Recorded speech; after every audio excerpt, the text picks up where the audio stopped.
Hey everybody, Bearded Rogue here, and we're continuing Euros Week for Vlogust. So today I'm going to talk about the 3 things I love about the Manhattan Project. This game right here from Minion Games is one of my favorite Euro games. It has an extremely unique theme in that you are countries, World War II era countries, working to develop nuclear weapons. You're not actually launching the nuclear weapons, you're just building them for the first time. So why do I love this game? Well, the first reason that I love this game is one of the most unique things about this game, and that's that there are different types of worker. So unlike other worker placement games where all of your workers are the same, in the Manhattan Project you have these laborers, you have engineers, and you have scientists. And all 3 of these worker types do different things. They generally do the same kinds of things. For example, scientists typically work with the various reactors. Engineers typically build things like planes or buildings. Laborers typically do the things like gathering resources and things of that nature. So they typically do the same kinds of things. However, they aren't identical. The workers behave very differently, and you can focus on using different subsets of the workers for different things. So, like, for example, there are all sorts of buildings in the game, and we'll go more in depth into those at in one of my later points. But one of the examples that I'll give here is that you can use your laborers, anything really, any of the question marks, to produce scientists or engineers with this building. This one lets you produce scientists at a better rate, but it requires that you already have a scientist to do so. And engineers build buildings easier than anything else. They can actually build some of the buildings for free rather than having to pay for them if you are building some of the buildings that have been around for a while. So all 3 of the workers behave differently, and it matters which ones you have access to. If you don't have any scientists, you're going to have a really hard time refining your radioactive material to make bombs. You're going to have difficulty making bombs. If you don't have a lot of engineers, then you're going to have problems acquiring more buildings and setting up your engine that lets you make bombs. You know, getting all of your factories and your mines and everything out onto your player board. And if you lack laborers, then you're going to be using your better workers for a lot of the more mundane things that your laborers are good at. These 3 workers are further enhanced in the Nations and Nations 2 expansions, which give each nation a distinct identity. Like, China has the ability to recall their laborers much more often than everybody else, and that's a really big deal. And some of them can use scientists for different things, and they just, it changes the character of how they're all used, but it's very thematic to have the different workers do different things, and to have them behave differently. In addition, the way they're placed on the board, because everybody acquires workers at a different rate, the way that they're placed on the board is very unique. A lot of worker placement games have the you place all your everybody places all their workers in turn order, and then in turn order everybody reclaims their workers and gets the benefits. Or it's Agricola style where everybody places their workers and gets their benefits immediately, and then at the end everybody reclaims all of their workers, and the workers just kind of stay out there to block spots. In this case, everybody's playing workers and reclaiming workers at a different rate, which leads me into my second thing that I love about this game, is the actual worker placement. It's very different than in other worker placements games. Like, the mechanism itself is different, but every turn you can play one of your workers to the main board, one of the spots on the main board, and take that action. And then, after you've done that, you can place workers on as many of the spaces on your player board, your personal player board, as you want.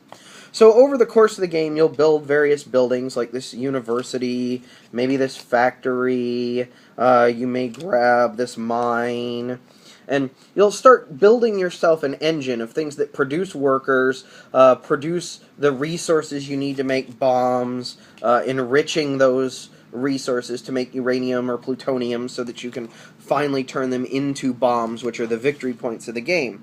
But you can place as many of your workers as you want on your player board. You have the option of placing one on the main board. And on the main board you can do various things that are usually slightly inferior versions of the things you can do on your player board, with a few exceptions, the best of which is the espionage track, which actually lets you place your workers on other players' player boards. Which not only messes up their strategy, but also enhances your own. You can use their buildings that typically only they can use to your advantage. But it leads to this really interesting dynamic where this is a worker placement game that features a lot more tempo than most. Because you place one worker out, and then you could place potentially all of your workers on your player board.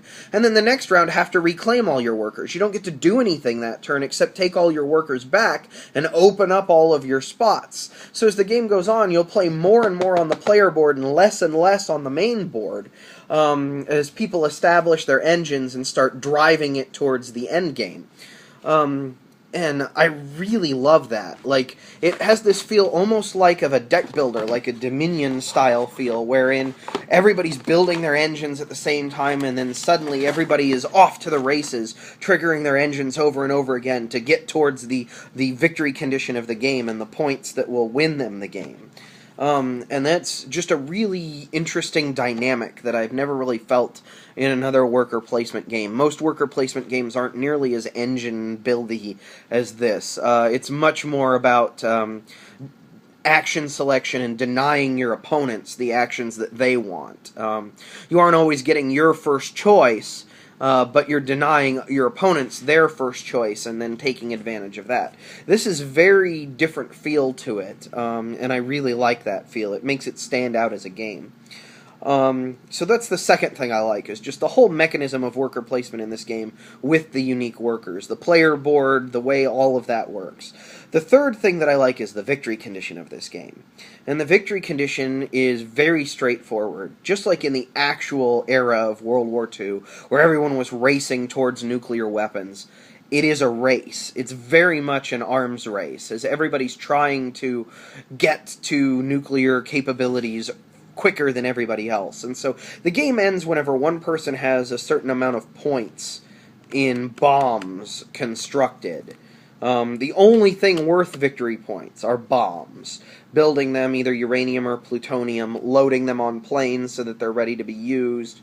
That's it. That's the, like, no matter how efficient your engine is, no matter how well you produce resources, constructing bombs is what matters.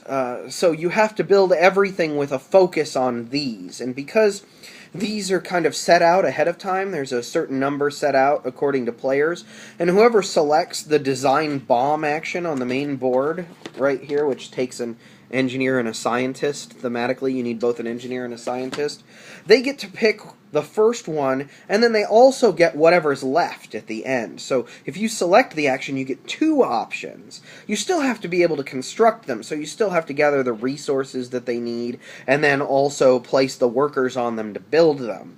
But the bombs are all that matters. And as soon as somebody hits the victory condition, that's it. Like, the game is over. So you're all racing towards this victory condition, building up your engines and gathering resources to efficiently push yourself towards the one victory condition that the game has faster than everybody else. And there are parts of the game that you can use to throw stumbling blocks in other players' way, espionage being my favorite. You can also use bombers to destroy buildings on their, well, not destroy, but damage buildings that are in their engine so that they can't use them until they spend some time repairing them. So there's all sorts of additional options that you can do inside of the game to throw stumbling blocks in people's way. But thematically, it being a race makes perfect sense, and the way that the game plays out, being a race, makes perfect sense. You've all played with the individual who plays Dominion and spends all of their time acquiring all of the cards that let them draw their deck every turn, and they've got their whole deck in their hand, but they're not buying victory point cards. there's a danger of people doing that in this game as well. Like, you have to start gauging, is my engine developed enough that it's time to start racing for the victory condition, or do I need to keep working on my engine to make it more efficient or give myself more options? And it's a really interesting and fun dynamic inside the game. So the fact that it is a race makes it very different than we play a certain number of rounds and whoever has the most points at the end wins. I love it. It's one of my favorite Euro games. I love playing with pretty much all of the expansions, which change the way it plays quite a bit. There are some that add more interaction between players, some that remove interaction between players, so it's much more about economy. It's always going to have some interaction with the worker placement on the board, and various other things like that. Like, one of them adds identities that give you superpowers, and you can't have an identity that somebody else has. Every time you reclaim workers, you have to give up the one that you currently have, even if you don't want to, and take a different one. So it's got that dynamic to it. I love this game. The base game itself, the expansion really adds to it, and it's a modular expansion, so it adds multiple different things that you can pick and plug in and play depending on how your group wants to play it. I can't say enough good things about this game. It's one of my favorite Euros, and that's what I love about the Manhattan Project from Minion Games. So I recommend giving it a try, playing it, and if you enjoy it, pick it up, because this one's never going to leave my collection. Anyway, we'll be back tomorrow with more Euro games in the Euro week for my Vlogust, and that's it for now. Bearded Rogue signing out.